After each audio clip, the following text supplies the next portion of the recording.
Si tu as déjà tapé sur Google ou sur YouTube comment devenir freelance en 2025, comment quitter mon CDI sans risque ou quel statut choisir pour se lancer, alors ne quitte pas cette vidéo, elle est faite pour toi. Si tu es là avec moi sur cette vidéo, c'est peut-être parce que tu as envie de changement. Tu as une compétence, une expertise et peut-être que comme moi, tu n'en pouvais plus de la routine métro boulot dodo. Et souvent le problème, et ça a été le cas pour moi, c'est qu'on ne sait pas par où commencer. On se pose 10 000 questions dans notre tête, on veut se lancer, mais on a peur de tout perdre. Et je te rassure, c'est normal. Moi aussi, je suis passé par là. Et aujourd'hui, après avoir accompagné plus de 250 freelance et indépendants à se lancer, je vais te montrer un truc ultra simple. C'est les 3 erreurs qui bloquent 90% au moment de quitter leur job pour lancer leur activité. Et bien sûr, c'est le but de cette vidéo. Comment toi, tu peux aussi les éviter. Et surtout, je vais pas juste balancer de la théorie. Je vais te montrer le parcours de 3 personnes qui sont réelles, qui étaient dans la même situation que toi et qui ont réussi à transformer leurs compétences à une activité rentable aujourd'hui en 2025. Donc si tu veux te lancer en indépendant ou en freelance intelligemment, sans te cramer, sans repartir de zéro et sans te disperser, reste bien jusqu'à la fin de cette vidéo car je suis sûr que tu vas apprendre des choses. Et j'espère te faire gagner des mois, voire des années d'avance. En tout cas, c'est ce que j'aurais aimé avoir en termes de vidéo. On attaque avec l'erreur numéro 1. Croire que se lancer en freelance, c'est risqué. Tu as compris, c'est celle qui empêche littéralement 80% des gens à passer à l'action. Et ce mot risqué, il revient tout le temps dans les messages que je reçois. J'ai peur de tout perdre, j'ai un crédit sur le dos, j'ai une famille à nourrir et je peux pas me permettre de me planter. Et ça, je te rassure, je le comprends. En plus de ça, on t'a vendu le CDI comme une ceinture de sécurité. On t'a appris à viser la stabilité, pas l'évolution. Mais ce que je dis souvent, c'est pose-toi cette question. Est-ce que c'est vraiment sécurisé de travailler 40 heures par semaine dans un job qui ne t'épanouit plus, mais aussi de dépendre d'une entreprise qui peut te licencier dès demain sans préavis émotionnel? Est-ce que c'est pas aussi un risque de sacrifier ta liberté pour un confort qui est juste apparent? Et surtout, est-ce qu'on t'a dit qu'il existe plein de manières de te lancer sans tout plaquer du jour au lendemain? Moi, j'ai jamais dit à quelqu'un de claquer la porte du bureau pour devenir freelance du jour au lendemain. Non, au contraire, tu peux très bien commencer en parallèle. Et c'est ce que font la majorité de mes élèves. Le soir, entre 2 réunions, le week-end, entre 2 pauses café, petit à petit, ils construisent leur avenir d'indépendant. Et je sais pas si tu le savais, mais en France, dans 95% des cas, tu peux cumuler le salariat avec le freelance légalement. Tu peux même sécuriser ta transition financière grâce à 2 dispositifs qui sont ultra puissants. Le premier, tu la connais sûrement, c'est la rupture conventionnelle. Tu négocies ton départ et au moins tu peux toucher tes allocations chômage. Mais le deuxième, il est souvent méconnu, c'est le dispositif démission reconversion. Si ton employeur refuse de donner la rupture co, eh bien en fait tu peux faire valider ton projet pro par une commission. Et là aussi, tu peux garder ton chômage. D'ailleurs, c'est le cas de ma compagne qui est fleuriste. Son boss voulait pas lui signer la rupture conventionnelle. Elle a utilisé justement ce dispositif pour pouvoir toucher elle aussi son chômage. Et en plus, si tu as vraiment très peur de te lancer, il y a un truc qui s'appelle le portage salarial. C'est un système où tu es freelance à la manière que tu veux pour bosser, mais tu es payé comme un salarié. Tu prospectes tes clients, tu choisis tes missions, mais tu n'as pas besoin de créer une entreprise tout de suite. Et l'avantage, c'est que tu gardes tes droits sociaux,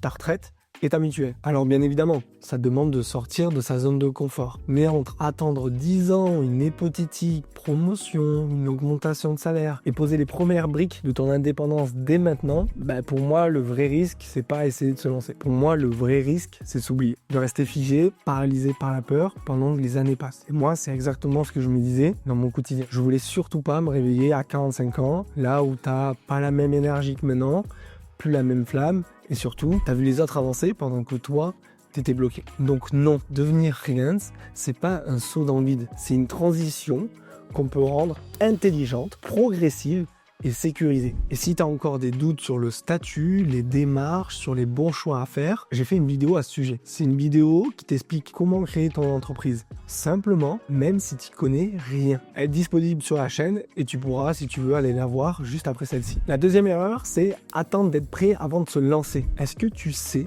ce qui tue le plus de projets que l'échec, c'est l'attente. Et tu connais peut-être ce scénario. Tu passes des semaines à réfléchir à un nom parfait. Tu testes des logos. Tu changes 3 fois ta bio sur LinkedIn. Tu bosses sur ton site pendant 3 mois. Et au bout de tout ça, tu t'épuises. Toujours pas de client.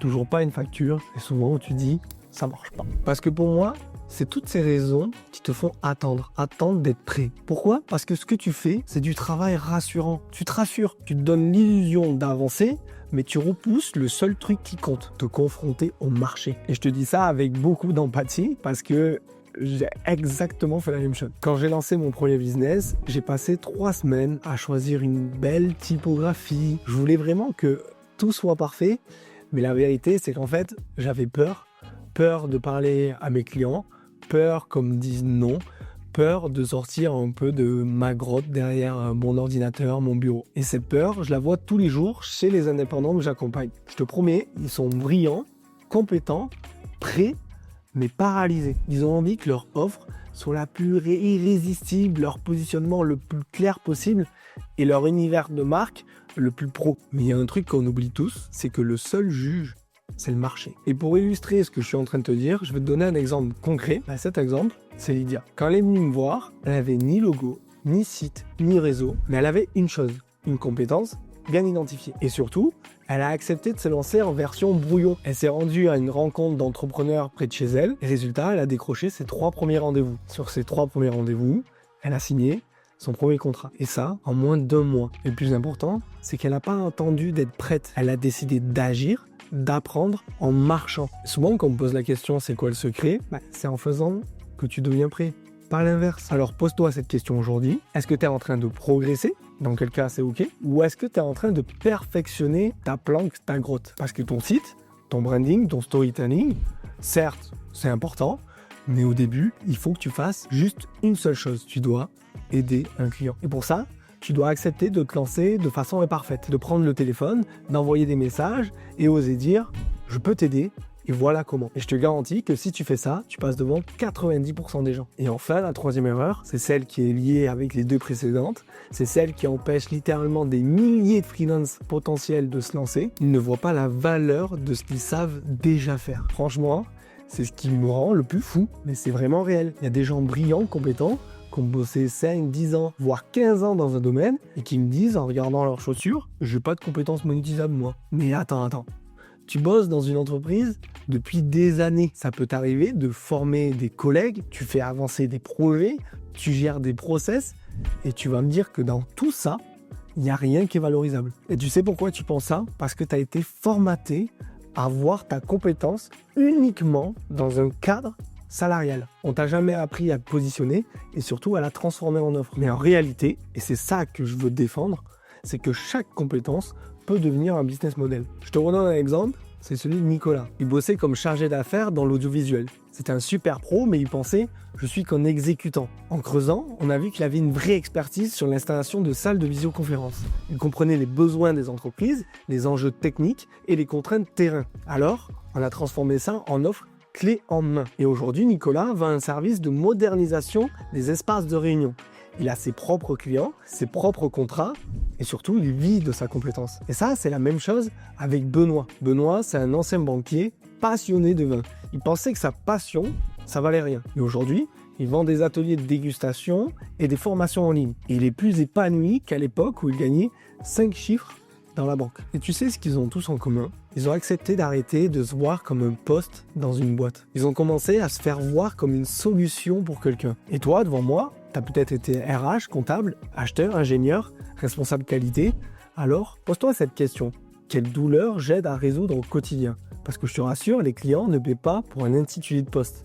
Ils paient pour une solution, pour un soulagement. Et le jour où tu fais ce switch mental, le jour où tu comprends que ton expérience est monétisable, tu ne vois plus ton passé comme une ligne sur un CV et comme la base d'un business solide. Et c'est exactement ce qu'on apprend dans la formation gratuite. Identifier ta compétence, créer une offre et trouver tes premiers clients. Tu peux aller la voir juste après cette vidéo et tu verras que tu n'as pas besoin de devenir une autre personne.